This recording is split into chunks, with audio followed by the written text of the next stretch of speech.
Bonsoir, donc voilà, je continue la deuxième partie concernant le cortisol, l'hormone du stress. Donc aujourd'hui, je voudrais explorer avec vous l'importance de prendre soin de soi, de préserver sa santé mentale, car on n'a pas, on va se le dire, on a une surcharge incroyable. Je parle en tant que femme, hein. Car on est constamment sollicité par les enfants, sollicité par son travail, sollicité par l'organisation de la maison, les courses, le suivi scolaire des enfants, la partie administrative,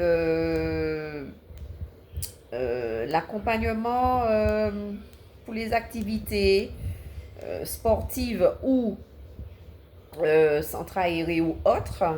Voilà. Et voilà, on est constamment, au fait, on n'arrête pas, au fait, en tant que mère, on n'arrête pas. Donc, apprenons à gérer le stress. C'est facile à dire, hein, bien sûr, mais peut-être difficile à faire, voilà. Mais c'est-à-dire qu'on garde énormément d'émotions refoulées. Et on n'a même pas le temps justement de cibler ces émotions. On n'a pas le temps de faire ce travail justement avec nous. Et de retrouver un équilibre et une paix intérieure. Ça nous dépasse. Parce que déjà en amont, nous avons du mal à les cibler. Et pourtant, il est essentiel de s'accorder du temps pour soi, pour méditer, pour les remises en question, etc. Il faut absolument qu'on se focalise sur nous. Il est essentiel, voilà, pour mieux rebondir, pour affronter les défis justement de la vie, parce qu'il y en a toujours de plus en plus. Et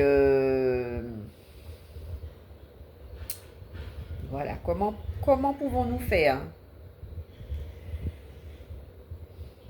Alors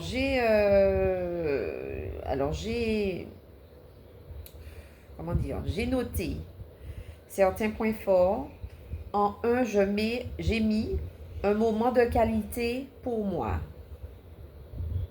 c'est-à-dire me reconnecter à moi, libérer les émotions refoulées qu'on peut avoir, par exemple au travail. On a eu, par exemple, un problème avec un collègue, je sais pas, des choses comme ça, avec son époux, avec son compagnon, voilà, des petits problèmes qui semblent anodins, mais finalement, qui nous transpercent le cœur. Voilà. Donc, stimuler l'hormone du bien-être, justement, au lieu de favoriser, de nourrir le stress, l'hormone du stress, se focaliser justement sur la sérotonine et cultiver la paix intérieure en faisant des choses agréables, hein, des activités, mais surtout pour nous. Voilà. Faire le point sur ses ressentis, cultiver une attitude positive régulière, partager des moments agréables avec des personnes proches, mais surtout positives, hein. J'insiste. J'insiste. Voilà.